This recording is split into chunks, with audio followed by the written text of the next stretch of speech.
Assalamualaikum warahmatullahi wabarakatuh. Kami dari kelompok 8 ingin menjelaskan materi kami yang berjudul Masa Awal Kanak-kanak yang beranggota Melka Amelia, MPM 5021034, Bella Nurjayanti, MPM 5021037, dan Miftahul Jana, MPM 5021039.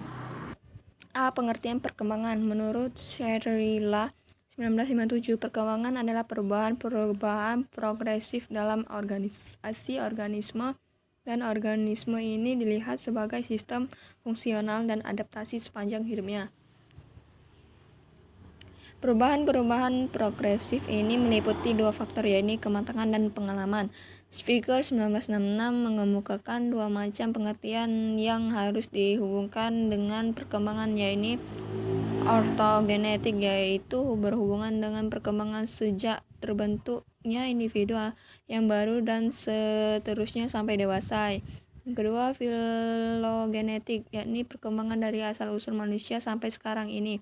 Perkembangan perubahan fungsi sepanjang masa hidupnya menyebabkan perubahan tingkah laku, dan perubahan ini juga terjadi sejak permulaan adanya manusia. Jadi perkembangan ortogenetik mengarah ke suatu tujuan khusus, sejalan dengan perkembangan evolusi yang mengarah kepada kesempurnaan manusia. Rumusan lain tentang arti perkembangan dikemukakan oleh Libert, Paulus, dan Starus atau Singi 1991, yaitu bahwa perkembangan adalah proses perubahan dalam pertumbuhan pada waktu-waktu sebagai fungsi kematangan dan interaksi dengan lingkungan. Istilah perkembangan lebih cepat mencerminkan sifat-sifat yang khas mengenai gejala-gejala psikologis yang nampak. Perkembangan dapat juga dilukiskan sebagai suatu proses yang kekal dan tetap yang menuju ke arah suatu organisasi pada tingkat integrasi yang lebih tinggi berdasarkan proses pertumbuhan, kematangan, dan belajar. Mons 1984, 2. Assalamualaikum warahmatullahi wabarakatuh.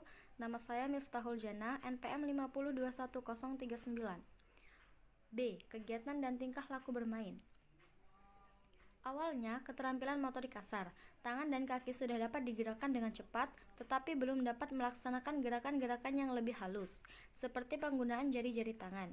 Kebutuhan primer, seperti makan dan minum, tidak dapat ia penuhi sendiri. Kebergantungan ini membuat kita mendidiknya, memberi contoh sehingga lambat laun mampu menangani sendiri lingkungannya. Keterampilan ini baru berkembang setelah tahun pertama. Kelangsungan hidupnya sangat bergantung pada orang lain, yaitu orang tuanya. Melalui cara koordinasi dan imitasi, anak belajar bagaimana seharusnya bergaul dengan lingkungannya. Waktu belajar yang lama menjadi ciri khas manusia sebagai makhluk sosial. Ia belajar bagaimana orang lain dan dirinya harus bergaul, dan norma-norma apa saja yang mengatur pergaulan manusia. Selangkah demi selangkah ia belajar menjadi manusia bersama yang lain. Hal ini menyangkut proses belajar sehingga pengaruh budaya sangat besar atau luar biasa. Anak dari lingkungan pekerja belajar tentang hal-hal lain yang untuk lingkungannya sendiri dianggap penting daripada anak-anak dari lingkungan sosial ekonomi yang lebih tinggi. Sementara itu, agresivitas dan bentuk-bentuk pernyataan di beberapa lingkungannya dihargai, bahkan dibangkitkan. Di lingkungan-lingkungan lain, hal ini harus ditekan kuat dalam diri. Pada masa anak-anak, pengalaman terutama sangat mengemuka, dalam arti terus menyertai. Kesadaran aku masih belum berkembang. Keluarga kerap merupakan tempat manusia bergabung, kerap merupakan tempat referensi yang primer dan satu-satunya. Apakah permainan itu? Dunia anak adalah dunia bermain. Dalam kehidupan anak-anak, sebagian besar aktivitasnya digunakan untuk bermain. Kegiatan bermain dapat digunakan anak-anak untuk menjelajahi dunianya, mengembangkan potensi dalam usaha dalam dunianya, dan mengembangkan kreativitas anak. Dengan bermain, anak memiliki keterampilan untuk memahami konsep secara ilmiah tanpa paksaan. Kegiatan bermain anak secara umum sering dikaitkan dengan anak-anak yang dilakukan secara spontan. Dari Novan Ardi 2012. Menurut Herlock 1993, bermain merupakan istilah yang digunakan secara bebas sehingga arti utamanya adalah hilang. Arti yang paling tepat ialah setiap kegiatan yang dilakukan untuk kesenangan yang ditimbulkannya, tanpa mempertimbangkan hasil akhir. Bermain dilakukan secara sukarela tanpa ada paksaan atau tekanan dari luar.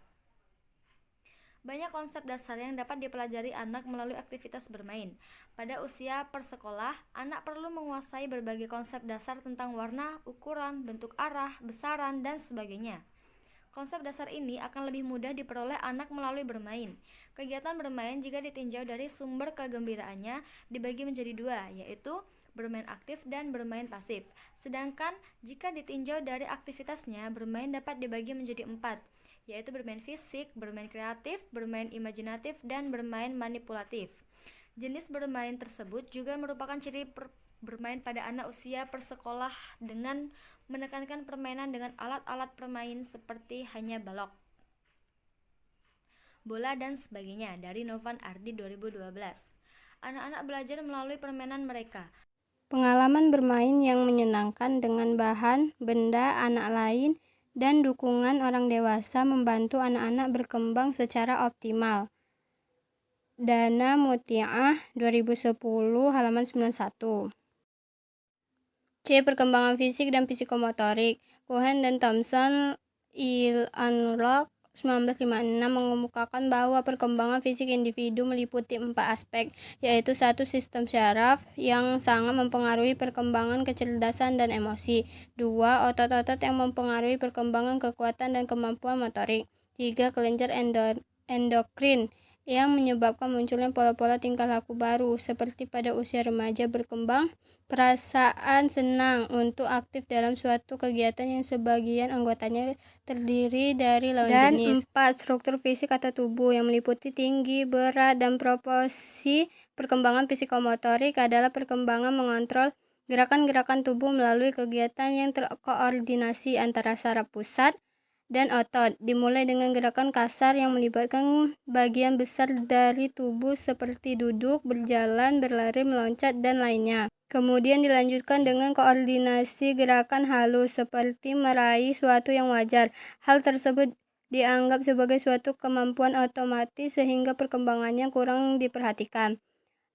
Pencapaian kemampuan tersebut mengarah pada pembentukan keterampilan.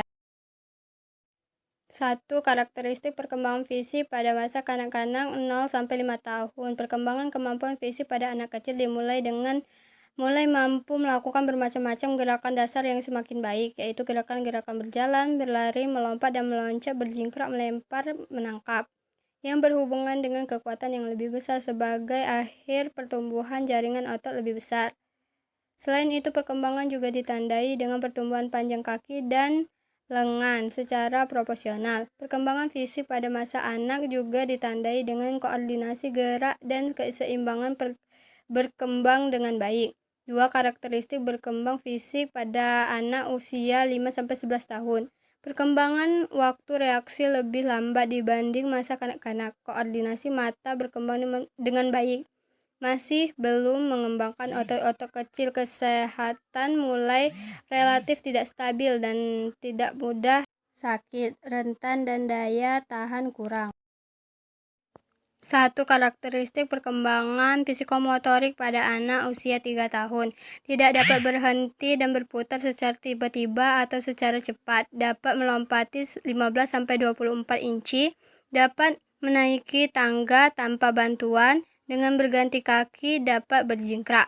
2. Karakteristik perkembangan psikomotorik pada anak usia 4 tahun. Lebih efektif mengontrol gerakan berhenti, memulai, dan berputar. Dapat melompat 24-33 inci. Dapat menurun tangga dengan berganti kaki dengan bantuan.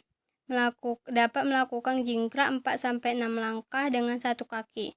3. Karakteristik perkembangan psikomotorik pada anak 5 tahun. Dapat melakukan gerakan otot, berputar, atau berhenti secara efektif. Dapat melompat 28-36 inci. Dapat menurun tangga tanpa bantuan, berganti kaki. Dapat melakukan jingkrak dengan sungguh sangat mudah.